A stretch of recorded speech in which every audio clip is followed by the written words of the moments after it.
జై హో.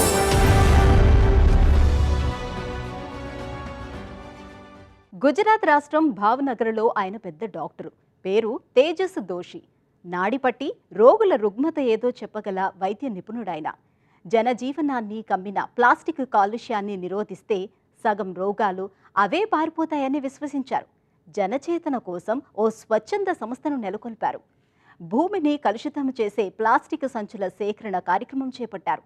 నూలు సంచులను తిరుగు బహుమతిగా అందిస్తున్నారు.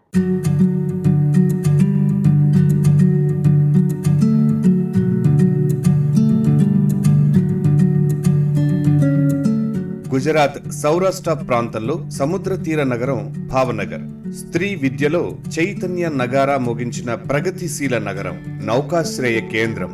వజ్రాల నగీషి, నూలు, లోహ, రసాయన పరిశ్రమలతో విలసిల్లుతోంది. పారిశ్రామిక అభివృద్ధికే కాదు, ప్రాణాంతక ప్లాస్టిక్ కాలుష్యానికి నిలయంగా మారింది. భావనగర్ ప్రముఖ వైద్య నిపుణులు, పర్యావరణవేత్త డాక్టర్ తేజస్ దోషి నగర పౌరుల దురవస్థ తప్పించేందుకు చొరవ తీసుకున్నారు. వైద్య వృత్తిని కొనసాగిస్తూనే హానికారక ప్లాస్టిక్ కాలుష్యంపై నిరంతరం ప్రజలకు అవగాహన కల్పిస్తున్నారు.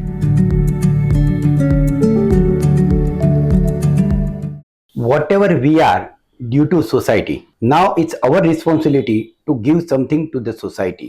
మనం ఇవాళ ఇలా ఉన్నామంటే అది సమాజం వల్లనే. అందువల్ల ఇప్పుడు సమాజానికి ఏదైనా ఇవ్వటం బాధ్యత. నేనింత ఎదిగానంటే కారణం సమాజమే. కృతజ్ఞతగా ఏదో ఒకటి తిరిగి ఉపకారం చేయడం నా బాధ్యత. నేను ప్రకృతి ప్రేమికుణ్ణి. ఏటా హిమాలయాల సాహస యాత్రలకు వెళ్తుంటాను. పర్వతాల మీద అన్నీ ప్లాస్టిక్ వ్యర్థాలే కనబడుతున్నాయి. పారవేసిన నీళ్ల సీసాలు, అలాంటి సంచులను చూశాను. ఇలాంటివన్నీ వచ్చే తరం ఉగ్రవాద చర్యలని నేనంటాను. ప్రాణాంతక ప్లాస్టిక్ సంచుల కాలుష్యానికి డాక్టర్ తేజస్ దోషి ఒక పరిష్కారంతో ముందుకు వచ్చారు. సేకరణ కేంద్రాలు పెట్టి 200 మంది విద్యార్థుల సాయంతో ఏర్పాటు చేసి 15 లక్షల పాలిథిన్ సంచులను సేకరించారు. అందుకు తిరుగు బహుమతిగా 30,000 నూలు సంచులను ఇచ్చారు. సేకరించిన వాటిని భావనగర్ నగరపాలక సంస్థ ఘన వ్యర్థాల కేంద్రానికి అప్పగిస్తున్నారు. 50 పాలిథిన్ సంచులు ఇచ్చిన వారికి తిరుగు కానుకగా ₹7 విలువైన ఒక నూలు సంచిని అందిస్తున్నారు.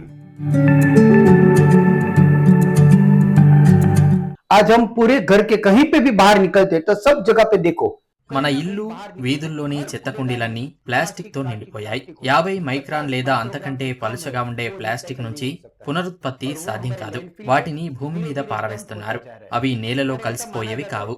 400 నుంచి 600 ఏళ్ల దాకా కరిగిపోవట. మరి ఇలాంటి హానికర పాలిథిన్ లేదా ప్లాస్టిక్ వినియోగాన్ని తగ్గించాల్సిన బాధ్యత మనకు లేదా? 2020లో మేము ఎకో బ్రిక్ ప్రాజెక్టును ప్రారంభించాం. నేను అట్నుంచి నరక్కొస్తున్నానన్నమాట. సమాజాన్ని మార్చాలని భావించే ముందు నన్ను నేను మార్చుకుంటున్నాను. मुझे सोसाइटी को चेंज नहीं करना है, मुझे खुद चेंज होना है. డాక్టర్ తేజస్ దోషి పర్యావరణ పరిరక్షణ కృషిని మెచ్చి భావనగర్ నగరపాలక సంస్థ ఆయన్ని తన స్వచ్ఛతా కార్యక్రమాలకు రాయబారిగా నియమించింది. ఇందులో భాగంగా డాక్టర్ దోషి రాష్ట్రమంతా పర్యటించి ప్లాస్టిక్ వాడకం వల్ల కలిగే హాని మీద అవగాహన కార్యక్రమాల్లో పాల్గొన్నారు.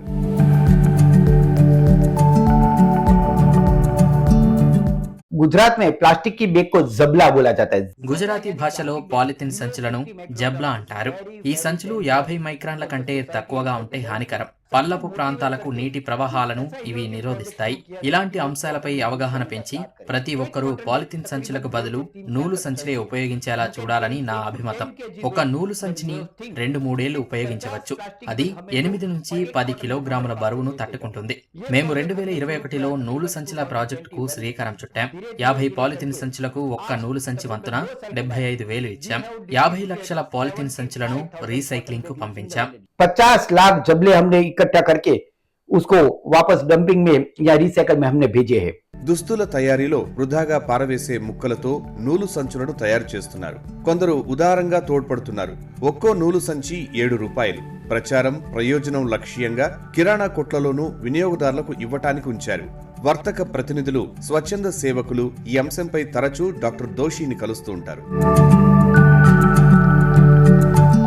Motivated some of the shopkeepers. మా ప్రాజెక్ట్ కొందరు దుకాణదారులకు స్ఫూర్తిని, ప్రేరణనిచ్చింది. ఇక్కడి శిశువిహార్ ఆధ్వర్యంలో వెనుకబడిన ప్రాంతాల మహిళలు ఈ నూలు సంచులు పనిచేస్తున్నారు. అక్కడ మహిళలు టైలరింగ్ క్లాసులు తీసుకుంటారు. సంచికి ₹7 ఇస్తున్నాం. పెద్ద దుకాణాల నుంచి 10 రూపాయలు విరాళంగా తీసుకుంటున్నాం.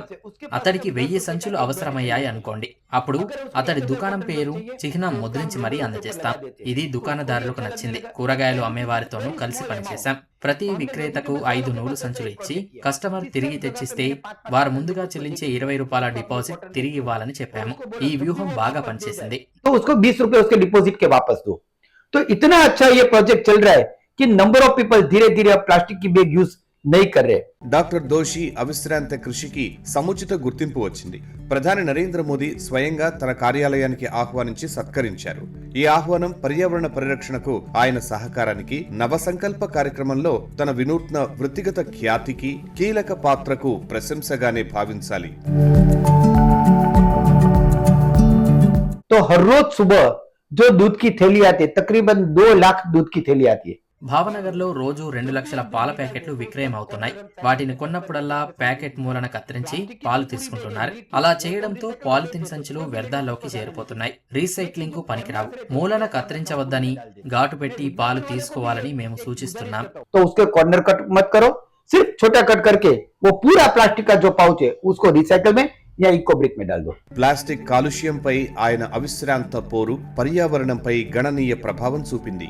ఆయన కృషి అనేకులకు స్ఫూర్తిగా నిలిచింది. స్థిర పరిష్కారాలకు ఈ ఆకుపచ్చ స్వాప్నికుని అవిరళ కృషి హరిత భవిత దిశగా పలువురికి ప్రేరణనిస్తుందనటంలో సందేహం లేదు.